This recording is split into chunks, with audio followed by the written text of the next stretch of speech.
Good morning प्यारे बच्चों। मैं Brajesh Kumar, special teacher, government model Sanskriti senior secondary school Ateli, block Ateli, district Mahendragarh.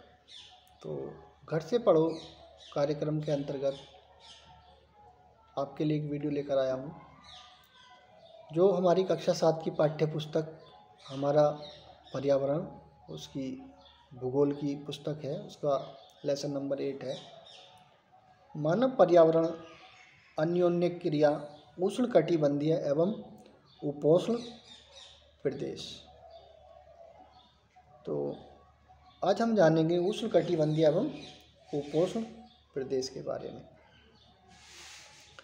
प्यारे बच्चों, उष्णकटिबंधीय प्रदेश कर्क रेखा एवं मकर रेखा के मध्य स्थित है।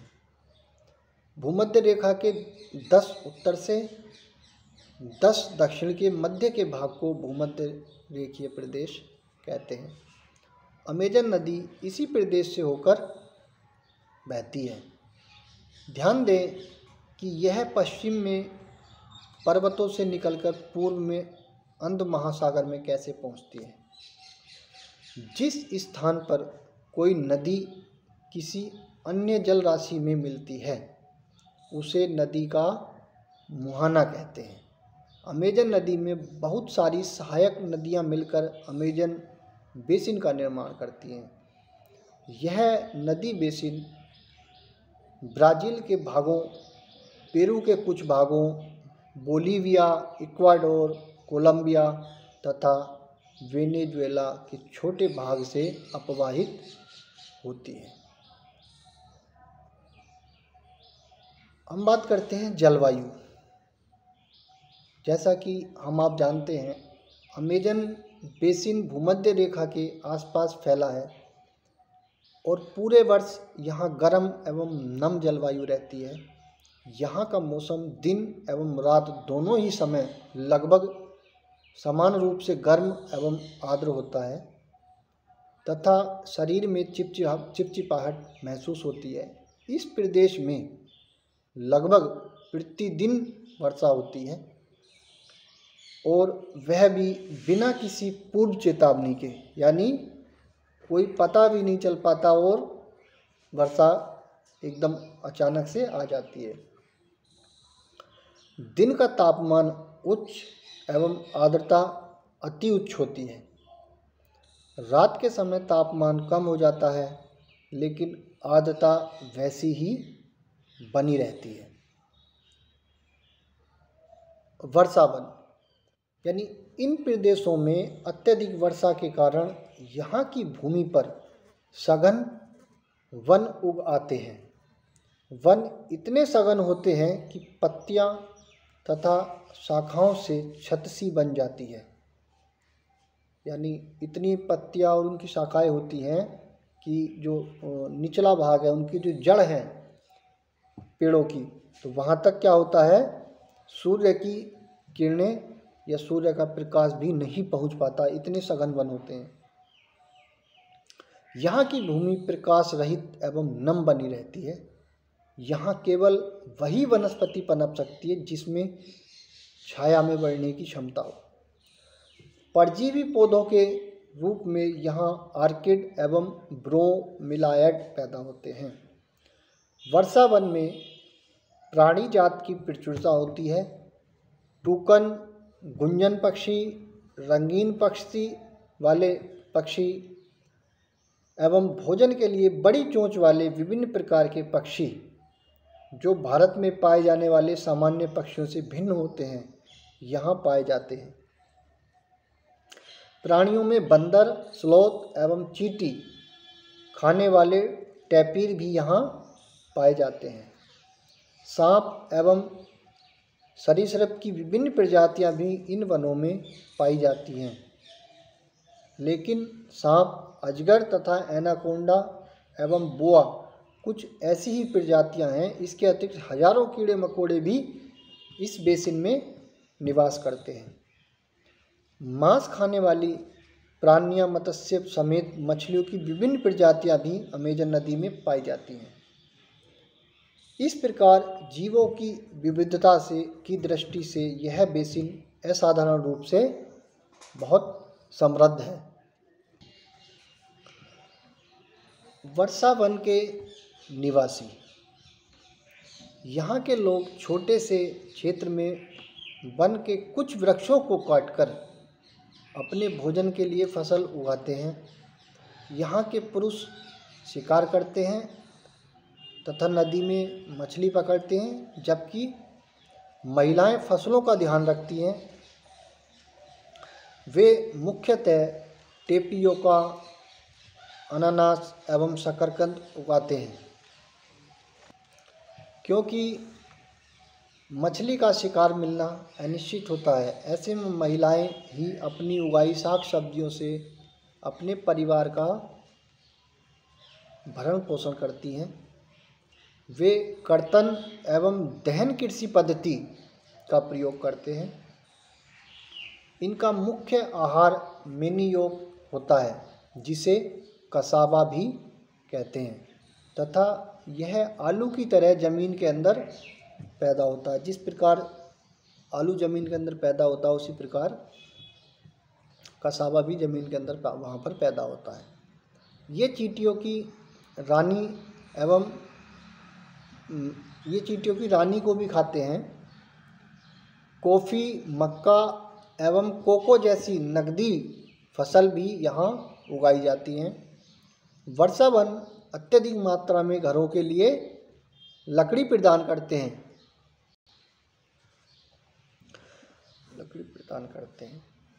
ठीक है।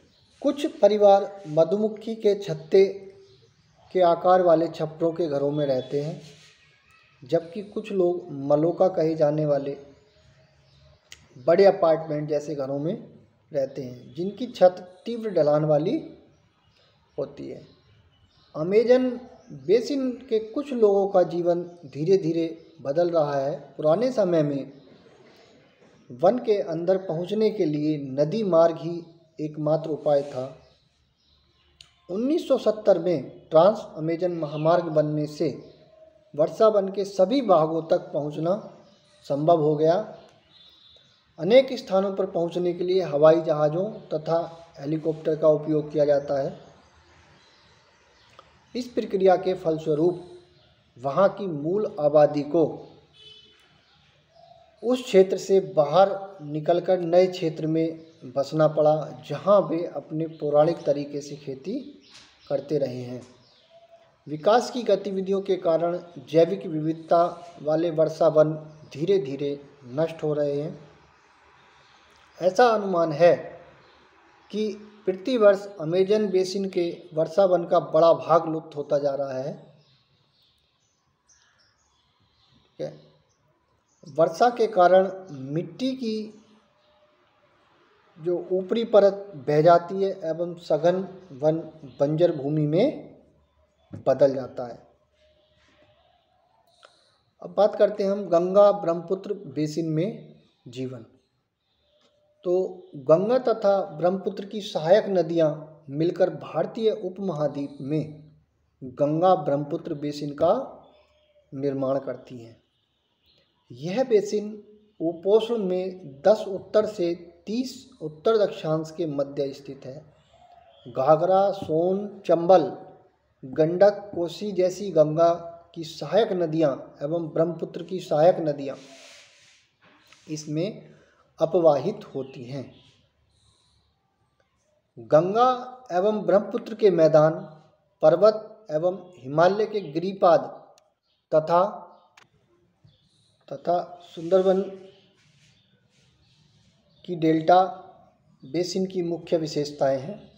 मैदानी क्षेत्र में अनेक चाप झील पाई जाती हैं। यहाँ की जलवायु मुख्यतः मानसूनी है। मानसून में मध्य जून से मध्य सितंबर के बीच वर्षा होती है। ग्रीष्म ऋतु में गर्मी एवं शीत ऋतु में ठंड होती है। बेसिन क्षेत्र में विभिन्न प्रकार की स्थल आकृति हैं। जनसंख्या के वितरण में पर्यावरण की प्रमुख भूमिका होती है। तीव्र ढाल वाले पर्वतीय क्षेत्र बसने के लिए प्रतिकूल हैं। अतः गंगा ब्रह्मपुत्र बेसिन के पर्वतीय क्षेत्र में कम लोग रहते हैं। मानव प्रवास के लिए मैदानी क्षेत्र सबसे उपयुक्त हैं। अतः यहाँ जनसंख्या घनत्व अधिक है। यहाँ की मिट्टी उपजाऊ है। जिन स्थानों पर फसल उगाने के लिए समतल भूमि उपलब्ध है, वहाँ के लोगों का मुख्य व्यवसाय कृषि है। धान यहाँ की मुख्य फसल है। चूँकि धान की खेती के लिए पर्याप्त जल की आवश्यकता होती है, यह उसी क्षेत्र में उगाया जाता है जहाँ अधिक वर्षा होती है। यहाँ उगाई जाने वाली अन्य फसलें गेहूँ, मक्का, ज्वार, चना एवं बाजरा हैं। गन्ना एवं जूट जैसी नकदी फसलें भी उगाई जाती हैं। मैदान के कुछ क्षेत्रों में केले के बागान भी देखे जाते हैं। पश्चिम बंगाल एवं असम में चाय के बागान मिलते हैं। बिहार एवं असम के कुछ भागों में सिल्क के कीड़ों का संवर्धन कर सिल्क का उत्पादन किया जाता है। मंद ढलान वाले पर्वतों एवं पहाड़ियों पर वेदिकाओं में फसलें उगाई जाती हैं। विभिन्न भू आकृतियों के अनुसार वनस्पति में भी विभिन्नता पाई जाती है। गंगा ब्रह्मपुत्र के मैदानों में सागवान, साखू एवं पीपल के साथ उष्णकटिबंधीय पर्णपाती पेड़ भी पाए जाते हैं। ब्रह्मपुत्र के मैदानी क्षेत्रों में घने बांस के घने झुरमुट पाए जाते हैं। डेल्टा क्षेत्र मैंग्रोव वन से घिरा है। उत्तराखंड, सिक्किम एवं अरुणाचल प्रदेश की ठंडी जलवायु एवं तीव्र ढाल वाले भागों में चीड़, देवदार एवं फर जैसे शंकुधारी पेड़ पाए जाते हैं। बेसिन में विविध प्रकार के वन्य जीव पाए जाते हैं। इनमें हाथी, बाघ, हिरण एवं बंदर आदि सामान्य रूप से पाए जाने वाले जीव हैं। एक सींग वाला गैंडा ब्रह्मपुत्र के मैदानों में पाया जाता है। डेल्टा क्षेत्र में बंगाल टाइगर, मगर एवं घड़ियाल पाए जाते हैं। नदी के साफ जल, झील एवं बंगाल की खाड़ी में प्रचुर मात्रा में जलीय जीव पाए जाते हैं।